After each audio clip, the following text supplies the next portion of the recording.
નમસ્કાર દોસ્તો, વિડીયોમાં ફરી એક વખત તમારું સ્વાગત છે। ગઈકાલે મેં તમને જે સુરતનો વિડીયો બતાવ્યો હતો કે જે રીતે તરસ લાગે અને કૂવો ખોદવા બેસે એવું આ ગુજરાતનું તંત્ર છે।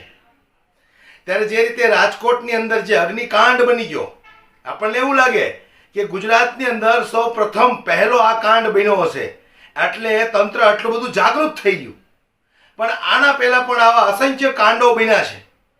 ત્યારે તંત્રની આંખો નથી ખુલ્લી। 5 વર્ષ વીતી ગયા, તક્ષશિલા કાંડ જે સુરતની અંદર બન્યો હતો, અત્યારે અચાનક 5 વર્ષ વીત્યા પછી તંત્રની આંખો ઉઘડી છે। અને એ પણ આંખો કેવી ઉઘડી છે કે રાતોરાત દુકાનોને સીલ લાગવા માંડ્યા છે। રાતોરાત દુકાનોને આ લોકો સીલ મારી દેવા માંડ્યા છે। તમે વિચાર કરો, સુરતની અંદર એવી ઘણી બધી દુકાનો છે કે જેની અંદર કોઈ પણ જાતની અગ્નિકાંડ બની શકે એવી અંદર વસ્તુ જ નથી, છતાં પણ એવી દુકાનોને સીલ લાગી ગયા છે। મારા એક મિત્ર છે, એમની ઝુમ્મરની દુકાન છે, ઝુમ્મરની દુકાનમાં સીલ મારી દીધું। વિચાર કરો તમે, આ કેટલા હોશિયાર છે આ। ઝુમ્મરની દુકાનમાં સીલ લાગી જાય, કપડાની દુકાનમાં સીલ લાગી જાય, વિચાર કરવા જેવી વસ્તુ છે। પરંતુ જે રીતે પોરબંદરની અંદર એક નિલેશ વસ્ત્ર ભંડાર છે, જ્યાં રેડીમેડ કપડાનો વેપાર થાય છે, રેડીમેડ કપડાનો। હવે તમે પણ સામાન્ય રીતે વિચારો તો તમને પણ એટલું તમારું મગજ કામ કરે કે ભાઈ રેડીમેડ કપડાની દુકાન હોય એમાં 99% આગ લાગવાની કોઈ પણ સંભાવના હોય જ નહીં। ત્યારે આ લોકોએ એક પોરબંદરની અંદર એક નિલેશ વસ્ત્ર ભંડાર છે, ત્યાં અચાનક આ ટીમ પહોંચી છે દુકાનને સીલ કરવા માટે। ત્યારે એ માલિકે જે રીતે તંત્ર સાથે માથાકૂટ કરી છે, ત્યાર પછી શું નિર્ણય આવ્યો છે એ વિડીયો તમે જુઓ, ત્યાર પછી તમારી શું રાય છે કે આ વસ્તુ યોગ્ય છે કે નથી યોગ્ય, એ મને કોમેન્ટ બોક્સમાં તમે જરૂરથી જણાવજો। સૌપ્રથમ તમે આ વિડીયોની ઉપર એક નજર નાખો, ત્યાર પછી આપણે થોડી ચર્ચા કરીશું। દુકાને ફાયર બ્રિગેડ જરૂર પડશે, સહકાર આપો દે છે તો મને સીલ કરવા દો। તમારી જે રજૂઆત હોય એ અત્યારે કહેવાનો કઈ મતલબ નથી, તમે લેખિતમાં આપી દો, સીલ થયા પછી તમારા જે આધાર હોય રજૂ કરી દો, જે તમારી રજૂઆત છે એ બધું રજૂ કરી દો। દરેક દુકાને તમે અત્યારે ફાયર બ્રિગેડ સીલ મારશો, એ કોમર્શિયલ બિલ્ડિંગો છે એની કાર્યવાહી મને નિયમ એવું છે કે કોઈ બી દુકાનમાં જાઓ ફાયર બ્રિગેડ હોય દુકાન બંધ કરી દો, એવું નથી। કોમર્શિયલ બિલ્ડિંગ ની વાત છે, તમે નિયમો સાથે તમે રજૂ કરી દો, અમે તમને નિયમ અનુસાર જવાબ આપશું। અત્યારે અમને સીલ કરવા દો, અમારું કામ કરવા દો। કાનૂની આડ્યા પડતા નથી, કાનૂની જે થાય કરો, અમારી રજૂઆત તમે સાંભળશો કે નહીં? તો આ રીતે તમે હરેક દુકાને જઈને જોશો કે કોમર્શિયલ બિલ્ડિંગ ખાદી ભંડાર છે, બંગડી બજાર છે, અમે અમારા હુકમ અનુસાર કામ કરીએ છીએ, અનુસાર કામ કરીએ છીએ, અમારો કોઈ અંદર પ્રશ્ન નથી, અમારી દલીલ કરવાનો કઈ પ્રશ્ન। આ રીતે તો આખું પોરબંદર તમે લઈ લો, એક હોસ્પિટલ લઈ લ્યો તો બધા પબ્લિક દવાખાને માણસ કેમ જશે? બરોબર, એક દવાખાને તમે નો ડાઉટ સરકારનું છે, એમાં કોઈ વાંધો નથી, યોગ્ય જગ્યાએ તમે રજૂઆત કરો, અમને રજૂઆત। પણ આ રીતે તમે કરશો, એક દુકાને જઈને બંધ, એક વસ્તુ બંધ, એક વંડી બંધ, તો મારા પ્રસંગમાં ક્યાં જશે? રોડ ઉપર કરશે, શું કરશે? હું મતલબ તમે યોગ્ય જગ્યાએ રજૂઆત કરો, તમે એક દુકાને જાશો ને એ બધું થશે, કોમર્શિયલ બિલ્ડિંગનું બધું કરવા પાસે થશે, હશે એ બધું જે થશે, અત્યારે તમે સહકાર આપો। અમે હોય એટલે ભાડાની દુકાન ઉપર બધા બંધ કરવા માંગો છો તમે? તમારે અંદરો જે પ્રશ્ન હોય બતાવો, આની હારે તમે આ પ્રશ્ન કેમ લઈ આવો?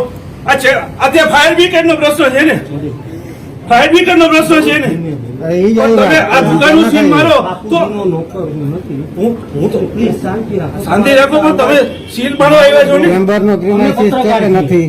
અમે પત્રકાર છીએ, વાત કરો પણ જવાબ અમને આપવાનો છે કે આ ભાડા છે, આ દુકાન છે, આ કોઈ મોલ નથી, બરાબર? આ રીતે તમે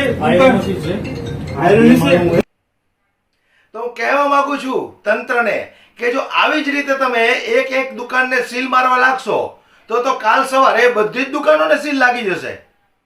100 કદાચ એક કા બે જ વ્યક્તિ એવા નીકળશે કે જેમની પાસે એનઓસી હશે, ફાયર સેફટીના પૂરા સાધનો હશે, તો આવી રીતે જો તમે દુકાનોને સીલ મારવા નીકળશો તો તમારી નજરમાં કોઈ દુકાન રહી જાય તો અમે તમને બતાવશું. પણ આ કેટલું વ્યાજબી કહેવાય દોસ્તો? હું જનતાને પૂછવા માંગુ છું, આજે મારે જનતાની રાય જોઈએ છે કે આ વસ્તુ કેટલી વ્યાજબી કહેવાય કે જે દુકાનની અંદર કોઈ પણ રીતે આગ લાગવાની કોઈ જાતની સંભાવના નથી એવી દુકાનોને પણ સીલ મારે છે આ લોકો. વિચાર કરો તમે. એટલે કંઈક ને કંઈક મને એવું લાગે છે કે આવનારા દિવસોમાં ખૂબ મોટો તોડ થવાનો છે. આ જેટલા લોકોના સીલ લાગ્યા છે, કારણ કે 6-7 દિવસની અંદર તો કાંઈ એનઓસી આવી ન જાય. આટલી બધી ફાસ્ટ આપણી સરકાર છે એવું તો કોઈ માને જ નહીં ને કે 6-7 દિવસની અંદર તમને ફાયર સેફટીની એનઓસી આપી દે. આ કાંઈ દિલ્હી થોડું છે કે તાબડતોબ તમારા કામ થાય. આ તો ગુજરાત છે, અને એ પણ નરેન્દ્રભાઈએ બનાવેલું ગુજરાત છે. અહીંયા તો એકદમ આરામથી કામ થાય, બરાબર ને? સરકારી બાબુ હોય મસ્ત મજાના ચા પીતા પીતા તમારું કામ કરે. જો એને એમ થાય કે ચા પીધા પછી બહાર જવું છે પાન માવો ખાવા માટે, સિગરેટ પીવા માટે, તો તમારે એમના લાઈનમાં ઊભું રહેવાનું. એ સરકારી બાબુ તો એ મજાનો ઊભો થઈને ચાલતી પકડે, અથવા તો બધું જ બરાબર ચાલતું હોય તો સર્વર ડાઉન થઈને બેઠું હોય. આ ગુજરાત છે ભાઈ. અહીંયા તો ગુજરાતની અંદર દરેક ગુજરાતીએ સહન કરવું પડશે અને જીવવું પડશે. જો ન પોસાય તો બીજા વયા જાઓ, તમને આવો જવાબ મળશે, બરાબર કે નહીં? 156 સીટ આપી છે એટલે એનો આપણે આટલું તો ભોગવવું જ પડે ને. અને એ પણ જે લોકોના કહેવાથી આપી છે, તમે ક્યારેક એમને પણ સવાલ કરજો કે તમારા કહેવાથી અમે 156 સીટ આપી હતી, આજે અમારી દુકાનને સીલ લાગી ગયા છે, અમે બેરોજગાર ફરીએ છીએ, છતાંય તમારા ધર્મસ્થળો ખુલ્લા છે. ક્યારેક એવો સવાલ તો કરજો તમે એને, તમને શું જવાબ આપે છે. અને આ લોકો અત્યારે ફાયર સેફટીની પીપુડી વગાડે છે.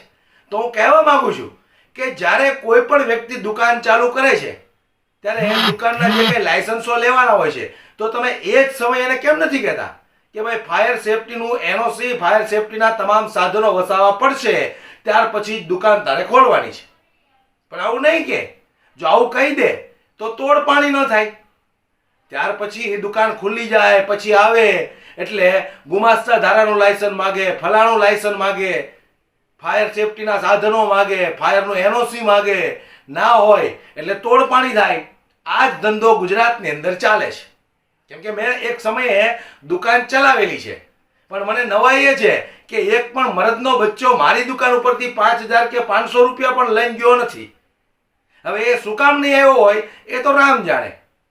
પણ કહેવાનો મારો મતલબ એ છે કે જો ખરેખર તમારે સિસ્ટમથી ગુજરાત ચલાવવું હોય તો દુકાન ચાલુ કરતા પહેલા જ તમે આ બધી વસ્તુનો ઉલ્લેખ કરો કે ભાઈ તમારી પાસે આટલી વસ્તુ હશે તો જ તમારી દુકાન, રેસ્ટોરન્ટ કે કોઈ પણ જાતની જે કંઈ તમે દુકાન ખોલવા માંગતા હોય એ ખુલશે. એ પહેલાં નહીં ખુલે.